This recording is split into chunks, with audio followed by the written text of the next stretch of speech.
नमस्कार. सर्वप्रथम सर्वांना स्वातंत्र्य दिनाच्या हार्दिक हार्दिक शुभेच्छा. आज सलाम है उन वीरों को जिनके वजह से दिन होता है. आज सलाम है उन वीरों को जिनके वजह से दिन होता है. खुश नसीब होती है वो माँ जिनके बच्चों का बलिदान देश के काम आता है. जिनके बच्चों का बलिदान देश के काम आता है. प्रत्येक जण जन्मल्यापासून जन्माच्या पहिल्याच वर्षी माहित असतं की आपल्यासाठी कोण लढले. महात्मा गांधी कोण होते, नेताजी सुभाषचंद्र बोस कोण होते, पंडित जवाहरलाल नेहरू कोण होते, बहिर्जी शिंदे कोण होते, हे कोण होते, ते कोण होते, हे नेता होते, ते नेता होते.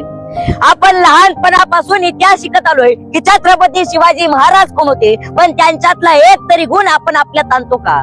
नाही. द्रोणाचार्य एकलव्य हे कोण होते हे सगळ्यांना माहित आहे, परंतु कुठे आमचे द्रोणाचार्य आणि कुठे आमचे एकलव्य याचा विचार कोणीच करत नाही. भारताच्या तिरंग्यात 3 रंग असतात, त्यात एक अशोक चक्र असतं आणि त्या अशोक चक्रात किती आरे असतात हे सगळ्यांनाच माहित आहे. परंतु त्या अशोक चक्राचं महत्व काय, त्या 3 रंगांचं महत्व काय, पूर्ण जग सांगतं की भारताचे शान म्हणजेच तिरंगा, पण त्या शानचं महत्व काय हे कुणालाच माहिती नाही. मी तुम्हाला एक गोष्ट सांगेन, यावर कदाचित तुम्हाला हसू येईल, पण हे वास्तविक सत्य आहे. या 3 रंगांचं महत्व काय, या अशोक चक्राचं महत्व काय हे कदाचित आम्ही जाणून घेऊ नये, परंतु कट्टप्पाने बाहुबलीला का मारलं हे आम्ही नक्कीच जाणून घेऊ. यावर कदाचित तुम्हाला हसू येईल, पण हे वास्तविक सत्य आहे. हिंदू हे नाव कशापासून तयार झालंय, हिंदू आणि मुसलमान यांच्यापासून हिंदुस्थान तयार झालंय याचा विचार कोणीच करणार नाही.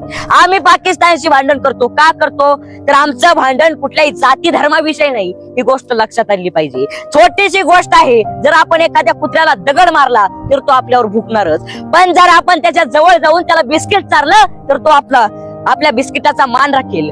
तसंच पाकिस्ताननेच कुठेतरी चुकी केली, आपण दिलेल्या बिस्किटाचा मान नाही राखला आणि आपल्यावर भुकणं चालू केलं, म्हणून आपण आजच्या गोष्टीवर उतरलो. परंतु आमचे भांडण कुठल्याही जाती धर्माविषयी नाही, ही गोष्ट लक्षात आणली पाहिजे. महात्मा गांधींना चांगलं आणि वाईट बोलणारे खूप होते, परंतु महात्मा गांधी चांगले होते म्हणून ते एवढे नावाजलेले आहे. ते म्हणतात ना, इतिहास घडवणारे इतिहास विसरू शकत नाहीत आणि इतिहास विसरणारे इतिहास घडवू शकत नाहीत. मुळातच हाच मोठा इतिहास आहे. आमचे नौजवान लढाई करतात भारताला वाचवण्यासाठी, आपल्याला वाचवण्यासाठी. आपण इथे सुरक्षित आहोत, ते आपले प्राण पणाला लावतात. बहिर्जी शिंदे यांनी आपले प्राण पणाला लावले फक्त आणि फक्त आपल्या देशासाठी. आणि आपण नुसते एका परीक्षेत नापास झालो, सुसाईड, तिने धोका दिला, सुसाईड, त्याने आत्महत्या केली. अरे इतना भी मत करो सनम बेवफा के लिए, अरे इतना भी मत करो सनम बेवफा के लिए, 2 गज जमीन भी नहीं मिलेगी कफन के लिए, मरना है तो मरो अपने वतन के लिए, मरना है तो मरो अपने वतन के लिए. प्रयत्न करत राहा. कुणीतरी म्हटलंय, लहरों से डरकर नौका पार नहीं होती, कोशिश करने वालों की कभी हार नहीं होती. आज सफलता एक चुनौती है, उसका स्वीकार करो, उसमें क्या कमी है देखो और उसका सुधार करो. कुछ किए बिना जय जयकार नहीं होती, कोशिश करने वालों की कभी हार नहीं होती. एक गोष्ट कायम लक्षात ठेवा, आकाशात उंच भरारी घेण्यासाठी एका छोट्या पिल्लालाही उंचावरून उडावं लागतं आणि पाण्याचा सुंदर धबधबा बनायला पण पाण्याला उंचावरून पडावं लागतं. आम्ही मोठे झाल्यानंतर इतिहास विसरत चालतो. ज्यांच्याबद्दल वाचतो, ज्या पुरुषांबद्दल बोलतो त्यांनाच आम्ही शिव्या देतो. परंतु एक गोष्ट कायम लक्षात ठेवा, आपल्याला वर जायला ज्या शिडीने मदत केली त्या शिडीला वर जाऊन कधीच लाथ मारू नका. आकाशाची उंची काढण्यासाठी जरी वर जावं लागलं तरी खाली मातीचा आधार गमावू नका. आज काळ खूप बदललाय. पहिले मायला माय म्हणायचे, नंतर आई, आईची पुन्हा मम्मी, मम्मीची मॉम, पिताजीचा पापा, पापाचा पप्पा, पप्पाचा डॅडी, डॅडीचा पॉप, म्हणजे मम्मी, मॉम, पप्पा, पॉप आणि लेकरू लॉलीपॉप. ही आजच्या काळाची परिस्थिती. आज एखादं देशावरचं गीत ऐकलं तर मन प्रसन्न होतं, पण आताच काय, सारे जहां से अच्छा, माझी बायको शेंबडा बच्चा, मेरी देश की धरती, त्याच्यामध्ये उंदराची भरती आणि मांजर म्याव म्याव करती. ही आजच्या काळाची परिस्थिती. आजच्या काळाचा प्रश्न जेव्हा मनात पडतो तेव्हा नुकतंच एका कॉलेजमध्ये एक काव्य संमेलन होतं आणि काव्य संमेलन ऐकत असताना 14 ते 20 वयोगटातील पोरं कविता सांगायला यायची आणि कविता सांगून परत निघून जायची. तसाच 15 ते 20 वयोगटातील पोरगा कविता सांगायला आलं. त्याच्या कवितेचं नाव होतं प्रेमाला उपमा नाही.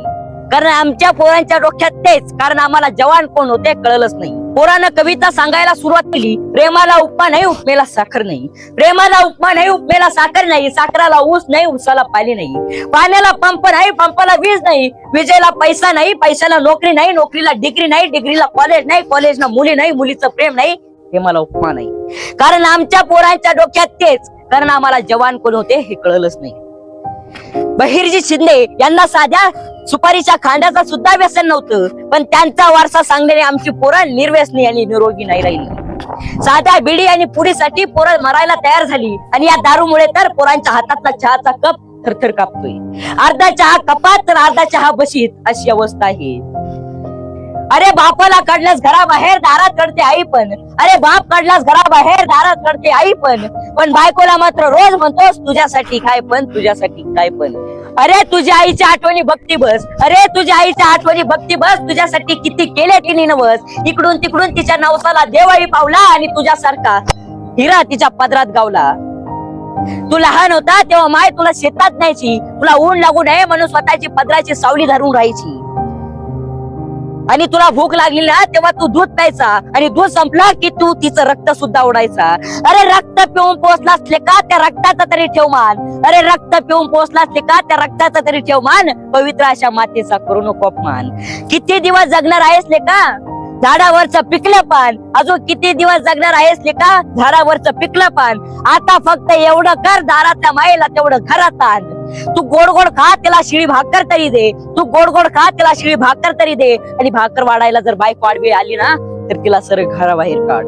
बायको घराबाहेर जाणारच नाही मी बॉन्डवर लिहून देतो, आणि यदा कदाचित गेली तर माझ्याकडे मी दुसरी करून देतो. अरे तू आंधळा नाही पांगळा नाही तुला तुझीच कळायला नाही किंमत, अरे तू आंधळा नाही पांगळा नाही तुला तुझीच कळायला नाही किंमत. नवरा जेव्हा माय बापाला सांभाळतो तेव्हा कोणत्याच बायकोमध्ये घर सोडून जाण्याची नसते हिंमत. तुला वाघ बनवलंय तुझ्या मायेनं, तुला वाघ बनवलंय तुझ्या मायेनं, दुर्दैवाने तिच्याच ताटामध्ये नाही चतकुर सुद्धा भाकर. अरे देवासारखा बाप तोही सोडला स्वाऱ्यावर, तुला शान झोप लागावी म्हणून तो रात्रभर देवासारखा जागतोय, तुला शान झोप लागावी म्हणून तो रात्रभर देवासारखा जागतोय. तुला नोकरी मिळाली तेव्हा त्याने गावभर वाटली साखर, पण दुर्दैवाने त्याच्याच ताटामध्ये नाही चतकुर सुद्धा भाकर, त्याच्याच ताटामध्ये नाही चतकुर सुद्धा भाकर. धन्यवाद.